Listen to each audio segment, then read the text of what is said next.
Assalamualaikum warahmatullahi wabarakatuh. Kami dari kelompok 5 yang terdiri dari Febianda Putri Handayani, Mega Maulina, Putri Indah Sari, dan Jana Khairina akan menampilkan hasil diskusi kami yang berjudul Ekuitas. Pengertian ekuitas. Menurut pernyataan standar akuntansi keuangan, ekuitas adalah hak residual atas aktiva perusahaan setelah dikurangi semua kewajiban. Secara umum, ekuitas dapat didefinisikan sebagai besaran hak dari pemilik perusahaan pada harta perusahaan. Komponen ekuitas pemegang saham. Ekuitas pemegang saham terdiri dari modal setoran, laba ditahan, dan lain-lain. Modal setoran terbagi menjadi dua, yaitu modal yuridis dan modal setoran tambahan. Tujuan penyajian ekuitas. Yang pertama, menyediakan informasi kepada yang berkepentingan tentang efisiensi dan kepengurusan manajemen. Yang kedua, menyediakan informasi tentang riwayat serta prospek investasi pemilik dan pemegang ekuitas. Perbedaan modal setoran dan laba ditahan. Laba ditahan terbentuk dari akumulasi laba yang dipindahkan dari akun ikhtisar laba rugi. Modal setoran adalah dana dasar yang harus tetap dipertahankan untuk menunjukkan perlindungan pada pihak lain. Perbedaan kedua dari segi administrasi keuangan, laba ditahan adalah indikator daya melaba sehingga laba ditahan harus dipisahkan dengan modal setoran, meskipun jumlah akhir di total membentuk ekuitas pemegang saham. Modal yuridis. Modal yuridis timbul ketentuan hukum yang mengharuskan bahwa harus ada sejumlah rupiah yang dipertahankan perlindungan kepada pihak lain. Besarnya modal yuridis sama dengan jumlah yang dikenal dengan modal saham. Modal saham menunjukkan jumlah rupiah perkalian antara cacah saham beredar dengan nilai nominal per saham. Jumlah ini jumlah yang secara yuridis menjadi hak pemegang saham. Perubahan modal setoran dan masalahnya. Tujuannya untuk membedakan secara tegas antara perubahan akibat transaksi operasi dan transaksi modal. Berbagai sumber yang dapat mengubah modal setoran dengan berbagai masalah teoritisnya adalah A. Pemesanan saham, B. Obligasi terkonversi atau berhak tukar, C. Saham istimewa terkonversi, D. Dividen saham, E. Hak beli saham, opsi saham dan waran, F. Saham treasury. A. Pemesanan saham. Pada saat perseroan didirikan atau melakukan penawaran publik perdana, perusahaan telah menetapkan apa yang disebut modal dasar. Secara konseptual, ekuitas pemegang saham bersifat seperti kewajiban. Jumlah pesanan diakui sebagai modal setoran hanya apabila syarat berikut dipenuhi. A. Jumlah rupiah yang disepakati dalam pemesanan merupakan klaim yuridis bagi perusahaan terhadap pemesan dan tidak dapat dibatalkan.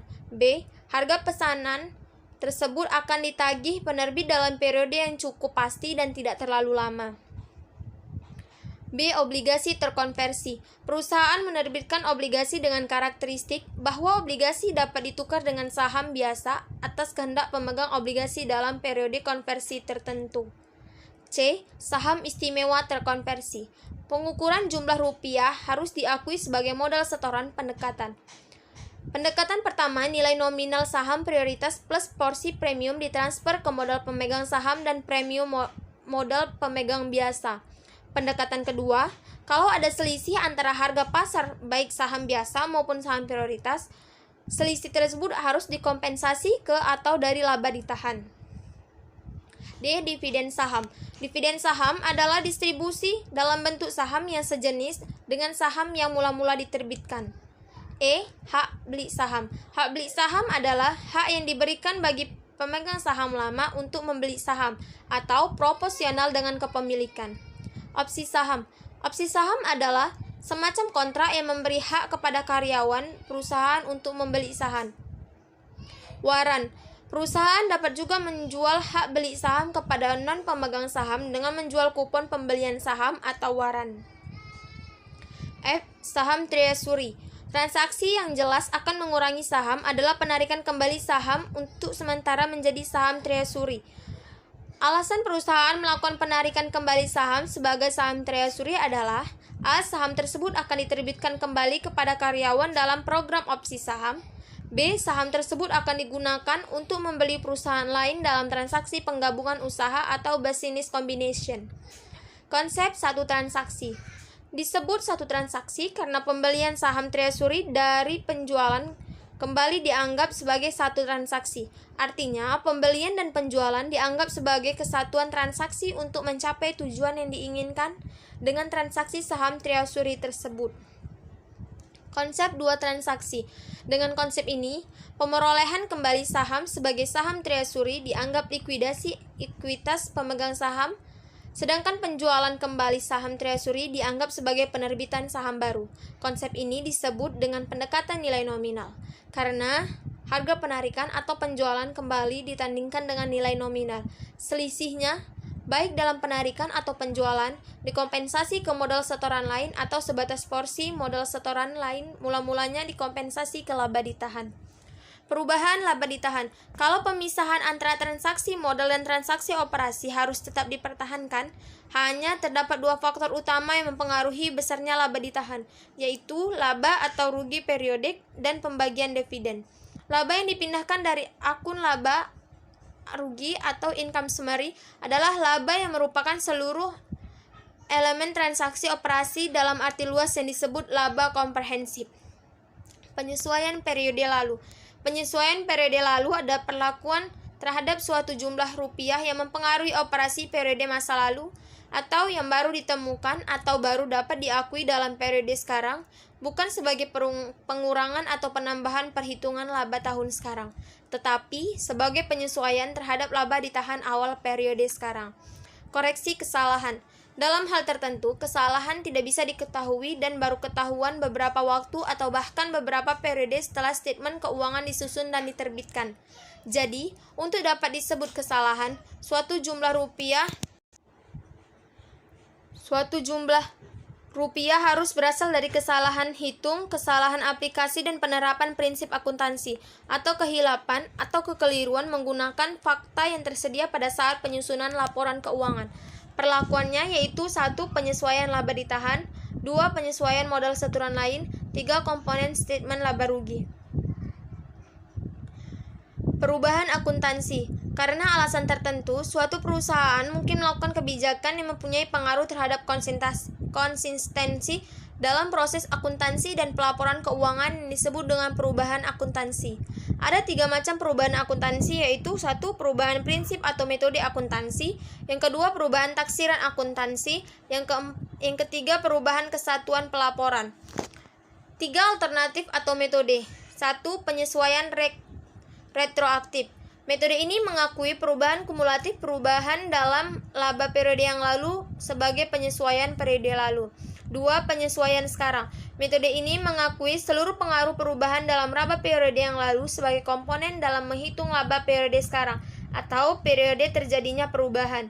Yang ketiga, penyesuaian sekarang dan prospektif. Metode ini menyebar pengaruh kumulatif perubahan dalam laba periode yang lalu ke periode sekarang dan beberapa periode mendatang yang sesuai. Kuasi reorganisasi.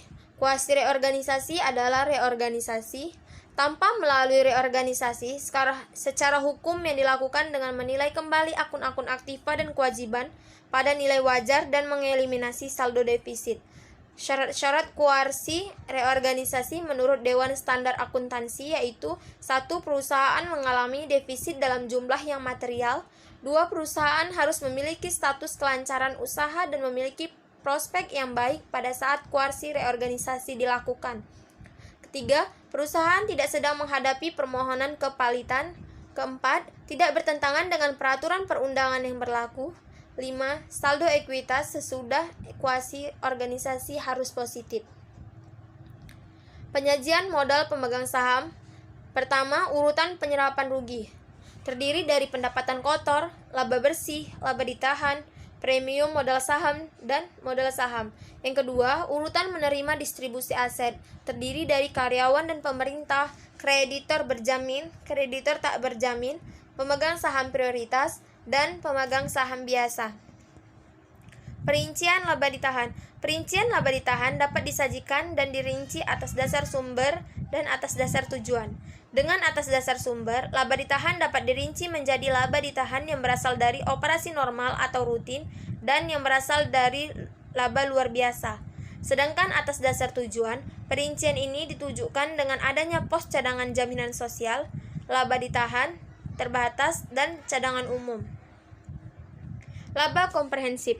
Perubahan akibat transaksi operasi atau transaksi non-pemilik harus dipisahkan secara tegas dengan perubahan akibat transaksi pemilik. Pemisahan ini dilakukan agar diketahui pos-pos mana saja yang disajikan melalui statement laba rugi dan pos-pos mana saja yang dilaporkan dengan statement laba ditahan. Terdapat dua pendekatan yang dianut, yaitu pendekatan kinerja sekarang dan pendekatan semua termasuk. Penyajian laba komprehensif. Dengan dianutnya pendekatan laba semua termasuk atau laba komprehensif, masalahnya adalah bagaimana menyajikan komponen-komponen pembentukan laba komprehensif dan bagaimana dijadikan dalam statement laba rugi. Sebagai basis pembahasan penyajian laba, berikut ini memuat komponen-komponen pembentukan statement laba rugi. 1. Statement seksi operasi utama. Yang kedua, seksi operasi tambahan. 3. Pajak penghasilan. 4. Operasi hentian atau tak lanjut. 5. Pos-pos luar biasa atau extraordinary. 6. Pengaruh kumulatif perubahan prinsip akuntansi. 7. Pengaruh kumulatif perubahan estimate atau taksiran. Dan yang ke-8, perubahan ekuitas non-pemilik lainnya. Sekian dari hasil diskusi kami. Terima kasih. Wassalamualaikum warahmatullahi wabarakatuh.